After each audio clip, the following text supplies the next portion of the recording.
رب العالمین وصلی اللہ علی محمد وآلہ الطاہرین اللہم صلی علی محمد وآل محمد وعجل فرجہم۔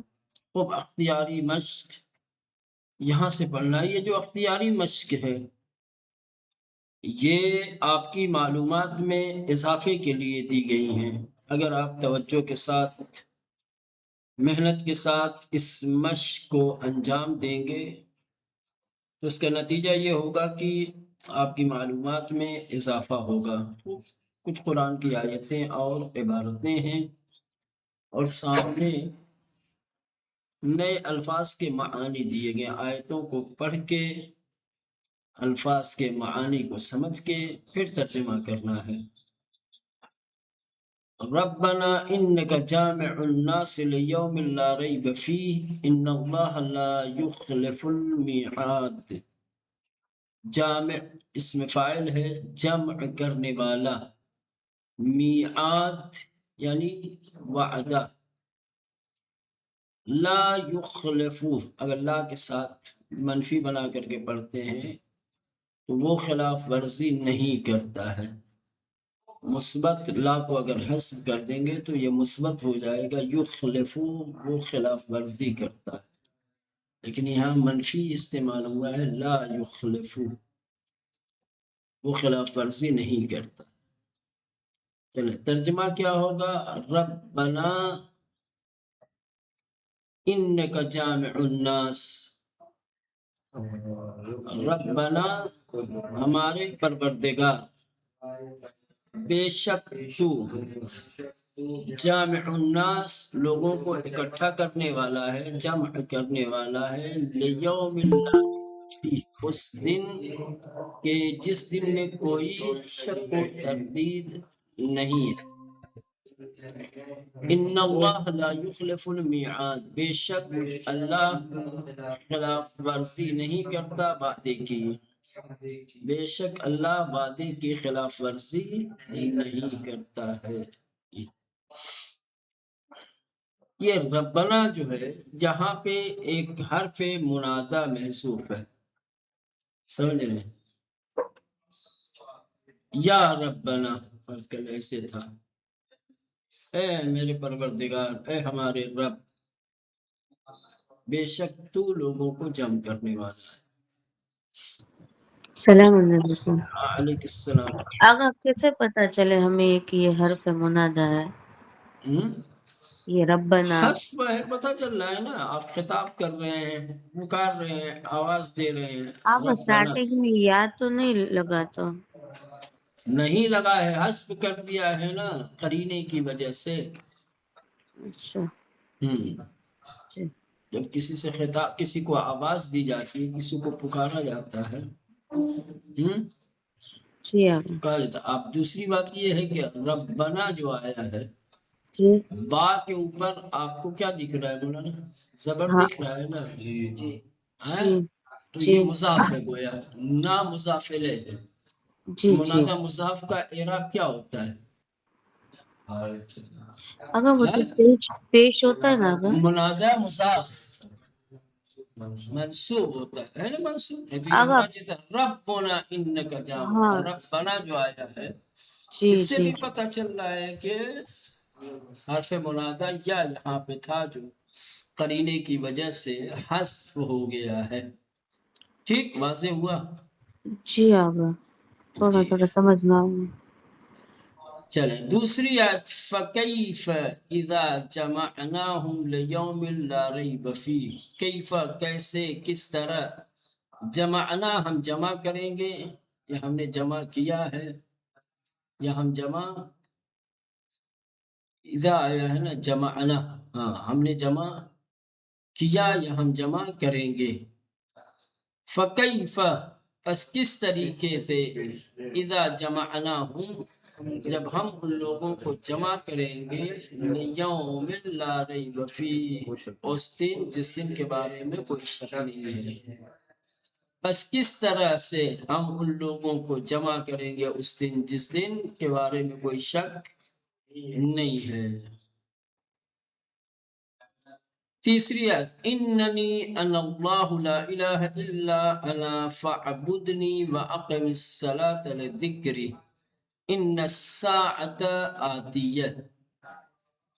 انا یعنی میں، اقم فعل امر ہے، تم قائم کرو، بجا لاؤ، برپا کرو. اسی کا جمع آتا ہے اقیمو. ٹھیک ہے مولانا، یہ اسی کا مفرد ہے، اقیمو کا مفرد ہے اقیم، یا اقیم کی جمع ہے اقیمو. ٹھیک. اننی انا اللہ، بے شک میں معبود ہوں.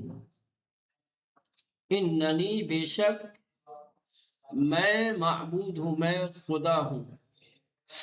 لا الہ الا انا، کوئی معبود نہیں سوائے میرے. فاعبدنی، بس تم عبادت کرو میری.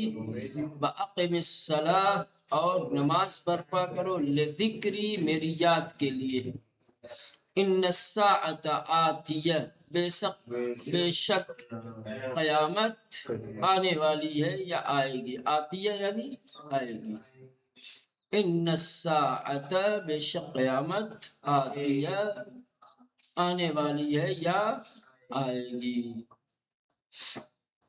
ٹھیک.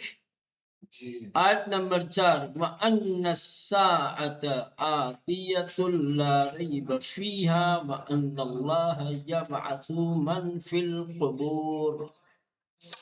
ٹھیک. آتیہ آنے والی، اوپر کی آیت میں بھی یہ لفظ آیا تھا، اصل میں وہاں پہ معنی دینا چاہیے تھا. ٹھیک. لیکن اوپر والی آیت میں آتیہ آیا، وہاں پہ معنی نہیں بتایا. نیچے والی آیت میں آ رہا تو بتا رہے. اگر وہی پہلی مرحلے میں بتا دیے ہوتے تو یہاں بتانے کی ضرورت نہ پڑتی، اور پہلی والی آیت کا ترجمہ بھی آپ کے لیے سہل اور آسان ہوتا. یہ خامیاں ہوتی ہیں کتابوں میں طریقے کی، ہے نا. چلے بہر صورت آتیہ یعنی آنے والی. یبعثو، وہ اٹھائے گا. بعث یبعثو، اٹھانا، وہ اٹھاتا ہے یا وہ اٹھائے گا، مبعوث کرے گا، محشور کرے گا. وَأَنَّ السَّاعَةَ آتِيَةٌ، اور بے شک قیامت آنے والی ہے. لا ریب فیہا، اس میں کوئی شک نہیں ہے. وَأَنَّ اللَّهَ، اور بے شک اللہ، یبعث، اٹھائے گا، من فی القبور، جو کچھ قبروں میں ہے. اور بے شک اللہ اٹھائے گا من فی القبور، جو قبروں میں ہے. من فی القبور، من جو ہے من موصولہ ہے، ذوی العقول کے لیے آتا ہے. جو قبروں میں ہیں، جو لوگ قبروں میں ہیں. ثم انکم بعد ذلک لمیتون ثم انکم یوم القیامت تبعثون. تبعثون، تم سب اٹھائے جاؤ گے. اسی یا بعثو کا جمع حاضر کا صیغہ ہے. میتون، مردے، مرنے والے. میت کی جمع ہے. ٹھیک. ثم انکم، پھر بے شک تم سب، بعد ذالک، اس کے بعد، لمیتون، مرنے والے ہو، مردے ہو جاؤ گے. پھر بے شک تم سب اس کے بعد مرو گے، تم سب کو موت آئے گی. ثم انکم یوم القیامت تبعثون، پھر بے شک تم سب قیامت والے دن اٹھائے جاؤ گے. چھٹی آیت ان الساعۃ لآتیۃ لا ریب فیہا ولکن اکثر الناس لا یؤمنون. اب یہاں آئے کریمہ میں کوئی نیا لفظ نہیں ہے جس کا معنی اور مفہوم بیان کیا جائے. سارے الفاظ مانوس اور آشنا ہیں. ان الساعۃ، بے شک قیامت، لآتیۃ، آنے والی ہے. لا ریب فیہا، اس میں کوئی شک نہیں. ولیکن اکثر الناس، لیکن اکثر لوگ، زیادہ تر لوگ، لا یؤمنون، ایمان نہیں رکھتے. اللہ الذی انزل الکتاب بالحق والمیزان وما یدریک لعل الساعة قریب.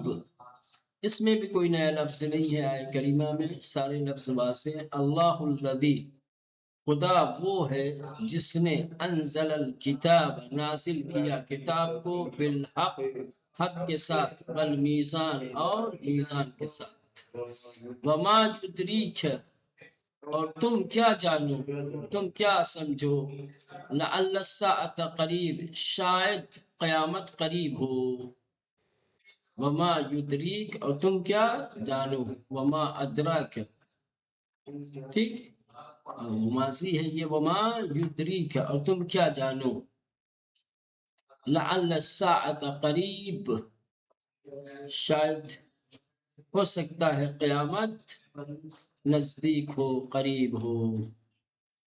8ویں آیت، یستعجل بها الذین لا یؤمنون بها والذین آمنوا مشفقون منها ویعلمون انها الحق، یستعجل، وہ جلدی کرتا ہے، مشفقون، ڈرنے والے، مشفق،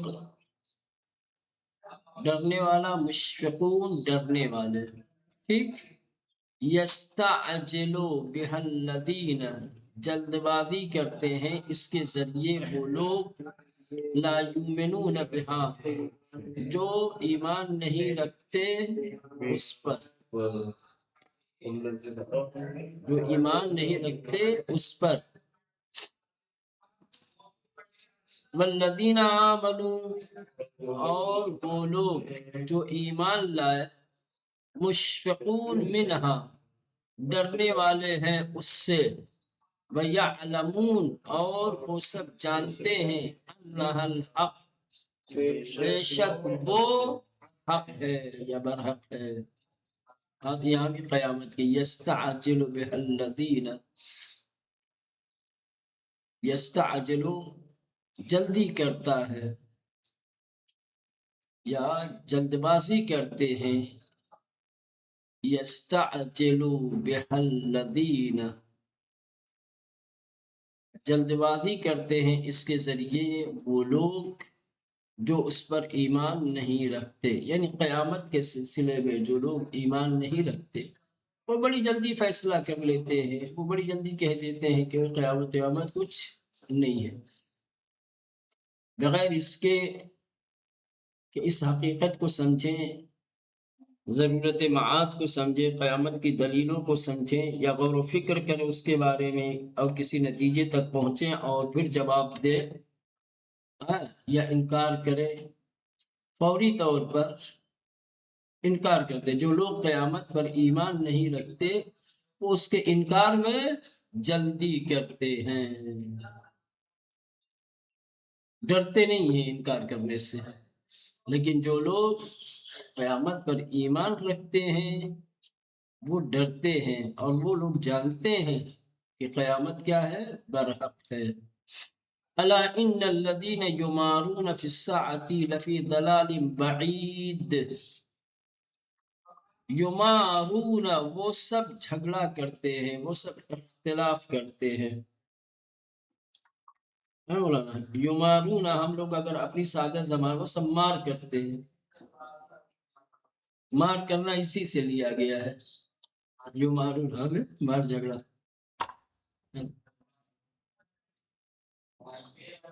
مار یمار، مارنا، جھگڑا کرنا، بات سمجھ میں آئی؟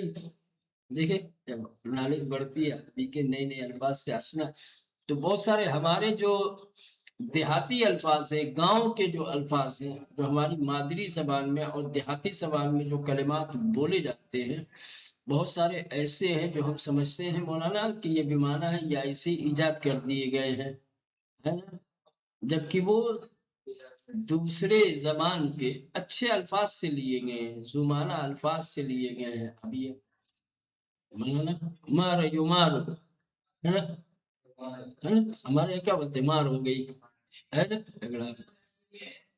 الا ان الذین یمارون، زلال، یہاں تو یمارون وہ سب جھگڑا کرتے ہیں، زلال یعنی گمراہی، الا آگاہ ہو جاؤ، خبردار ہو جاؤ، ان الذین، بے شک وہ لوگ کہ جو یمارون جھگڑتے ہیں فی الساعۃ قیامت کے بارے میں.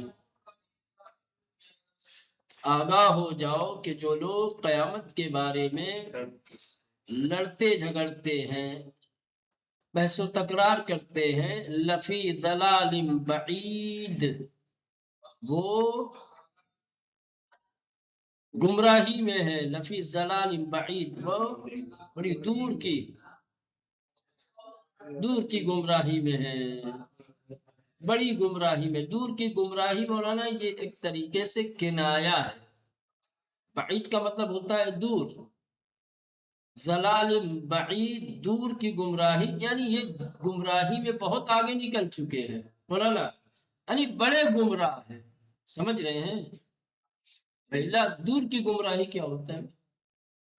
دور کی گمراہی سمجھ میں آتی ہے؟ یا کبھی کبھی کہا جاتا ہے کھلی ہوئی گمراہی. کھلی ہوئی گمراہی یعنی بالکل واضح بڑی گمراہی. یہ اسی طریقے سے یہ ضلال بعید سے مراد واقعات حقیقت میں دور کی گمراہی کوئی معنی نہیں رکھتی. بھائی دور کی گمراہی کا کیا مطلب ہوتا ہے؟ دور کی گمراہی سے مطلب یعنی گمراہی میں بہت آگے بڑھ گئے، بہت دور چلے گئے، یعنی بڑے گمراہ ہیں. ٹھیک ہے نا مولانا؟ ہاں. الا ان الذین یمارون فی الساعۃ لفی ضلال بعید، آگاہ ہو جاؤ کہ جو لوگ قیامت کے بارے میں جھگڑتے ہیں وہ لوگ بڑی گمراہی میں ہیں. ذالک الیوم الحق فمن شاء اتخذ الى ربه مآبا. اتخذ اس نے لیا، اتخذ اس نے لیا، اس نے پکڑا. مآبا یعنی ٹھکانہ، مآبا یعنی ٹھکانہ. ذالک الیوم الحق، وہ دن برحق ہے. ذالک الیوم، وہ دن، الحق برحق ہے. فمن شاء اتخذ، پس جو شخص چاہے لے لے اپنے پروردگار کا ٹھکانہ. فمن، پس جو شخص شاء چاہے، اتخذ لے لے، بنا لے، الی ربہ اپنے پروردگار کی جانب، مآبا ٹھکانہ. ذالک الیوم الحق، وہ دن برحق ہے. پس جو شخص چاہے اپنے پروردگار کا ٹھکانہ لے لے، یا اپنے پروردگار کی جانب ٹھکانہ لے لے. ٹھیک، چلیں ہم آپ آگے. یہ آیت پھر سے ایک بار سمجھا دیجیے. ذالک الیوم الحق، اشارہ ہے الیوم سے قیامت والا دن. ذالک الیوم الحق، وہ دن برحق ہے، یعنی قیامت والا دن برحق ہے، اس کے آنے میں کوئی شک و تردید نہیں ہے. قیامت آ کر ہی رہے گی.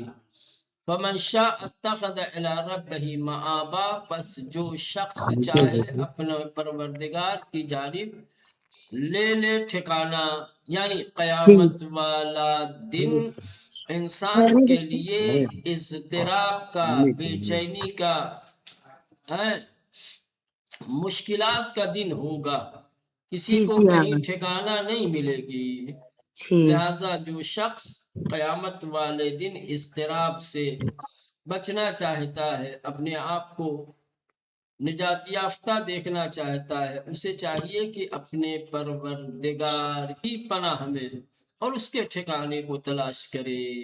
جی آپ ٹھکانہ تلاش کرنے کا مطلب یہی ہے کہ قیامت کے لیے آمادگی پیدا کرے، دنیا میں اپنے اعمال ایسے بنائے کہ جو اعمال قیامت والے دن خدا کی پناہ گاہ کی صورت میں انسان کو اپنے اندر جگہ دے سکے، یعنی انسان سعادت مند ہو سکے، قیامت کی مشکلات سے، اس کی پریشانیوں سے خدا بچائے. یہ مطلب ہے. ٹھیک، جی ہاں، شکریہ. چلو، قیامت کی خصوصیات. ابھی تک قیامت کے بارے میں آپ پڑھ رہے تھے اور قیامت کے برحق ہونے، قیامت کے حتمی ہونے، قیامت کے یقینی ہونے کے بارے میں بتایا جا رہا تھا. اب قیامت کی خصوصیات. وہ قیامت کہ جس کا آنا یقینی ہے، جو برپا ہو کے رہے گی، جس کے آنے میں کوئی شک و تردید نہیں ہے، اس کے خصوصیات کیا ہیں، ٹھیک، اس کے امتیازات کیا ہے، حالات کیا ہوں گے جب قیامت آئے گی۔ تو محترم متعلمین قرآن، نیچے قیامت کی خصوصیات کے عنوان سے رابطہ اور تعلق رکھنے والی کچھ آیتیں دی گئی ہیں۔ ابتدائی مرحلے میں آپ کو ان آیات کو صرف پڑھنا ہے، دقت کے ساتھ اس کی تلاوت کرنی ہے، اور پھر مختلف مشقوں سے گزرنے کے بعد آخری جب مشق آئے گی تو پھر ان آیتوں کی طرف پلٹنے کا حکم دیا جائے گا اور ترجمے کی باری آئے گی تو اس وقت ترجمہ کریں گے۔ ابھی فی الحال قیامت کی خصوصیات کے متعلق قرآن کی 10 آیتیں یہاں دی گئی ہیں، ان آیتوں کو اب پڑھیے۔ قال اللہ هذا یوم ينفع الصادقین صدقهم، دوسرے وَلَدَارُ الْآخِرَةِ خَيْرٌ لِّلَّذِينَ اتَّقَوْا أَفَلَا تَعْقِلُونَ، وَلَدَارُ الْآخِرَةِ خَيْرٌ وَلَنِعْمَ دَارُ الْمُتَّقِينَ، اللہ يحكم بينكم يوم القيامة فيما كنتم فيه تختلفون، الملك يومئذ الحق للرحمن وكان يوما على الكافرين عسيرا۔ چھٹی آیت ہے یوم لا ينفع مال ولا بنون الا من اتى الله بقلب سلیم۔ ساتویں آیت قل ان الخاسرین الذین خسروا انفسهم واہلیہم یوم القیامة الا ذلك هو الخسران المبین۔ آٹھویں آیت الیوم تجزی کل نفس بما کسبت لا ظلم اليوم ان اللہ سریع الحساب۔ نویں آیت یوم لا ينفع الظالمین معذرتهم وَلَهُمُ اللَّعْنَةُ وَلَهُمْ سُوءُ الدَّارِ۔ دسویں آیت یومئذ بعضهم لبعض عدو إلا المتقین۔ یہ 10 آیات جن کا تعلق قرآن کی خصوصیات سے، ان آیات میں قرآن کے خصوصیات کو، قرآن کی خوبیوں کو، قیامت کی خوبیوں کو اور اس کے حالات کو بیان کیا گیا ہے۔ اب یہاں مانوس الفاظ، نئے الفاظ اور ان کے معنی اور مفاہیم دیے گئے، جلدی جلدی پڑھتے ہیں۔ بعض یعنی کچھ، بعض یعنی کچھ جزئیت کو بیان کرنے کے لیے آتا ہے، کسی چیز کے بعض حصے کو، کچھ حصے کو بیان کرنے کے لیے۔ بعض یعنی کچھ، بعض۔ سریع، سریع یعنی تیز، جلدی، سریع جسے سرعت بنا ہے، سرعت سے لیا گیا سریع۔ حساب یعنی حساب و کتاب، سو یعنی برائی یا برا، سو یعنی برائی یا برا۔ خیر سب سے اچھا، بہتر، خوبی، مال۔ خیر قرآن مجید میں جو آیا لفظ سے خیر مختلف معانی کے لیے آیا ہے، سب سے اچھا، بہتر، خوبی، مال۔ صادقین یا صادقون، یہ صادق اسم فاعل کی جمع ہے، دو حالتوں میں صادقین اور صادقون۔ صادقین جمع مذکر سالم اور صادقون دونوں جمع مذکر سالم، ایک حالت نسبی اور جری میں ہے صادقین، اور صادقون حالت رفعی میں ہے واو کے ساتھ۔ صدق یعنی سچائی، اہلی گھرانے، خاندان، گھر والے، گھر کے لوگ۔ ظالمین، ظالمون یہ بھی ظالم کی جمع ہے، ظلم کرنے والے۔ سلیم یعنی سالم، سلیم یعنی سالم، بے نقص، بے عیب۔ لعنت یعنی لعنت، دار یعنی گھر، مال یعنی مال، ثروت، خسران یعنی نقصان گھاٹا، معذرہ یعنی معذرت، معافی عذر، عطا وہ آیا، اتقوا ان سب نے تقوی اختیار کیا، ینفعو وہ فائدہ پہنچاتا ہے، بنون یا بنین ابن کی جمع ہے، بیٹے، فرزند، اولاد، تجزا یعنی جز، جزا بدلہ دیا جائے گا، تجزا جزا دی جائے گی، بدلہ دیا جائے گا، خاسرین خاسرون خاسر کی جمع ہے، نقصان اٹھانے والے، خسارہ اٹھانے والے، نعم یعنی کیا خوب، عسیر یعنی سخت، عسیر یعنی سخت، دشوار، مشکل، کسبت اس نے حاصل کیا، اس نے انجام دیا، کنتم تختلفون تم سب اختلاف کرتے تھے، یومئذ اس دن، ایسے دن۔ اب یہ پارٹی بتا رہیں گے، اہلی در اصل اہلین تھا، جس قانون قواعد کی وجہ سے حذف ہوا ہے۔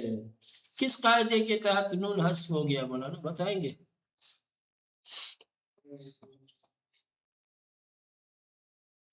جی جناب، اہلی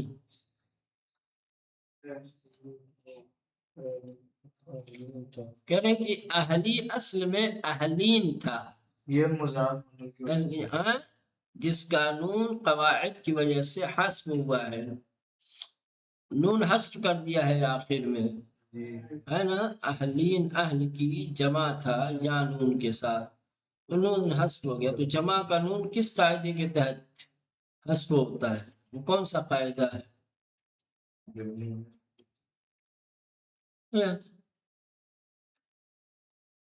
تثنیہ اور جمع ان دونوں کا نون اضافت کے وقت حذف ہو جاتا ہے، یہ قاعدہ ہے۔ جب بھی کوئی تثنیہ کلمہ یا جمع کا کلمہ اضافہ ہوگا، یہ دونوں جب مضاف واقع ہوں گے تو اضافت کے وقت ان کا نون کیا ہو جائے گا مولانا؟ جیسے کہیں گے مسلمون، ٹھیک ہے نا، کہہ رہے مسلمان، مصر کے مسلمان، کیا کہ مسلمو مصرن، مسلمو مصرن، مصر کے یہ مسلمون تھا، لیکن جب مصر کی طرف اس کی اضافت دی گئی تو نون کیا ہوا؟ حذف ہو گیا۔ اسی طریقے سے یہ اہلی اصل میں اہلینا تھا، اضافت ہوا ہے تو اضافت کی وجہ سے اس کا نون حذف ہو گیا ہے۔ چلے یہاں تک رہنے دیں، باقی آئیں گے۔